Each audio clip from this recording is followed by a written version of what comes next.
Hey guys, it's Mr. Selby here. We're going to do a little bit of a review from yesterday's lesson on 2-7, and that was proving congruence of segments. So we're going to do a little bit of review on that. Whoops. Pretend like you guys didn't see that. Let's keep going with it. Okay. So for all these problems, what I would really like for you guys to do is to just kind of think about them for a second. Pause the screen if you need to. I'm going to stop speaking for about 5-10 seconds after I read every problem.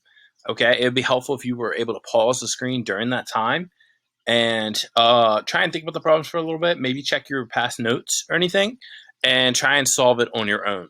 All right, and then afterwards I will go through the answer. So question number 1 is justify the statement with a property of equality and a property of congruence. So if segment AB is congruent to segment CD and segment CD is congruent to segment EF, then segment AB is congruent to segment EF. What property is this? Transitive property, symmetric property, reflexive property, or the segment addition postulate? Why don't you guys take a quick, I'm going to stop talking for about 5-10 seconds. Why don't you guys pause it, take about 5 minutes, see if you can solve for it.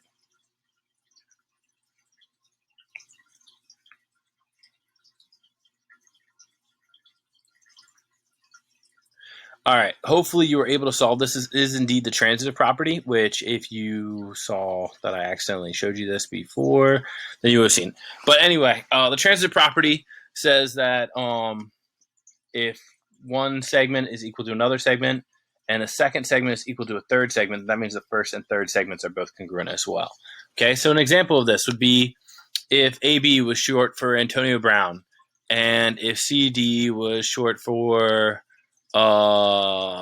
somebody whose name CD, as in CD Lamb. So if Antonio Brown has the same speed as CD Lamb, and CD Lamb has the same speed as EF, which we'll just say Elton.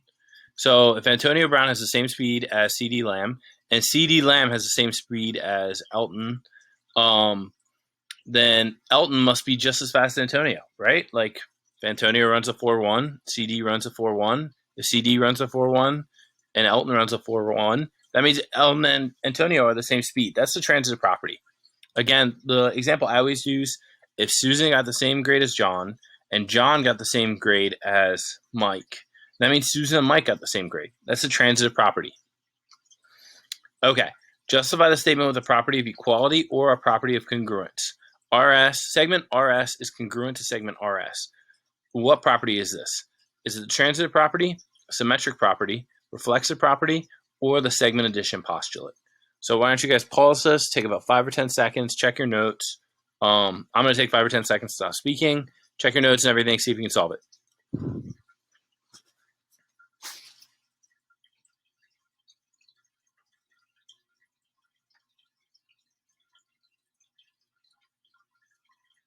Okay, hopefully you were able to solve this. This should be the reflexive property.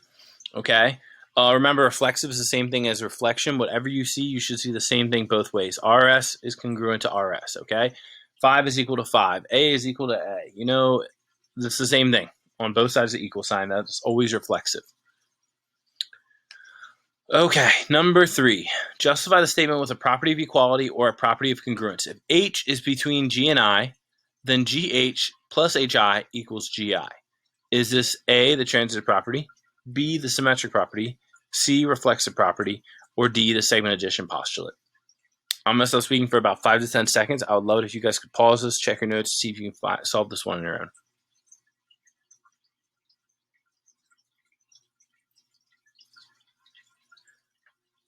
Okay, hopefully we're able to check your notes and we're able to figure this one out. This one is indeed the segment addition postulate.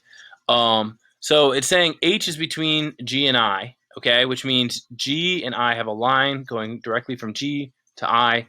H is in the middle. So the distance from G to H and then from H to I is the same distance as from I to G. All right, that is the segment addition postulate. Okay. Number 4, state a conclusion that can be drawn from the statement given using the property indicated. W is between X and Z, segment addition postulate. Is it A, WX is greater than WZ, B, XW is greater than, or XW plus WZ equals XZ. C, XW plus XZ equals WZ. Or D, WZ minus XZ equals XW. Why don't you guys take 5 to 10 seconds and think about this for a little bit.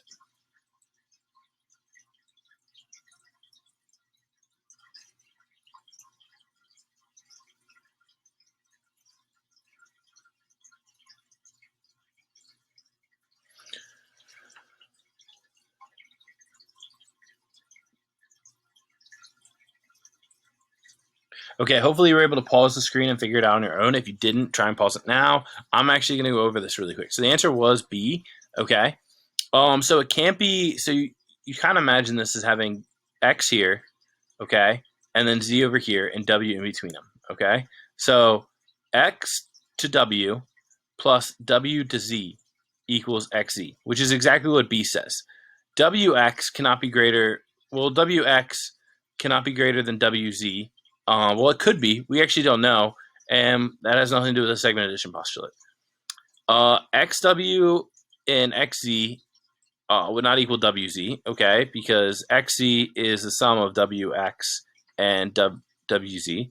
And then WZ minus XZ would be a negative number. So it's got to be B. Okay. State a conclusion that can be drawn from the statements given using the property indicated. Segment LM is congruent to segment NO, and segment NO is congruent to segment PQ. Transitive property of congruence. Is it A, segment LM is less than segment PQ? B, segment NO is greater than segment PQ? C, segment LM is congruent to segment PQ? Or D, LM plus NO equals PQ? I'm going to stop talking for about 5 to 10 seconds. It'd be great if you guys could pause the screen, check your notes, and see if you can solve this.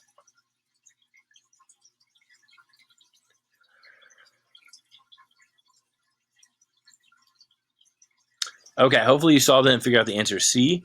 The transitive property of congruence really has to do with congruence, which means things are equal. So it's probably not A or B. You can pretty much look at them and say it's probably not them. Not only that, but if LM is equal to NO and NO is equal to PQ, they're going to be equal, right? So we can already tell, judging from this, that NO is congruent to PQ. So NO can't be greater. So we know B is wrong straight up. LM is not going to be less than PQ because no matter what number you put in here for NO, like you say NO is 5, then LM would be 5. And since NO is 5, PQ would also be 5. So there's no way PQ can be greater than LM, no matter what numbers you set in here for any of them. This is a transitive property, right? Because again, any numbers, they'd be equal. LM plus NO is not equaling PQ because PQ is the same thing as NO, and LM would have to equal 0, but then this would also have to equal, yeah, which just wouldn't work. All right? C is the only proper answer. All right. Last one here, okay? Given B is the midpoint of AC, which of the following is true?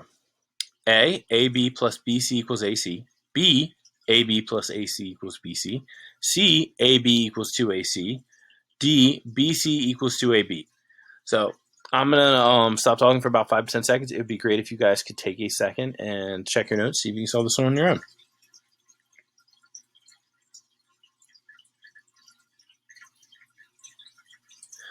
Okay, hopefully you were able to pause this and solve it on your own. If not, sorry, I'm trying to pause it now before I show you the answer, but I'm going to show it to you right now, and it should be A. Okay, so B is in between AC. All right, so it's the midpoint, so AB plus BC equals AC, right? Because A's here, B's in the middle, and C's over here, so A to B plus B to C equals A to C, right? So A is correct. AB plus AC would be larger than BC. AB equals 2AC. That would actually be backwards. If it was 2AB, it would equal 1AC. And 2AB would not equal, it would actually equal 2BC. All right. So that's all for today. If you had any questions, concerns, anything, please reach out to me. You can either message me on Schoology, you can email me, you can come to Zoom office hours, anything. I'd love to help. Just please reach out if you need any help with anything. Hope everybody's doing well. Hope you're staying happy, healthy, hydrated, and safe during these times. Don't forget to wash your hands, wear a mask if you go out, and I hope everything's going well. Have a great day, everyone.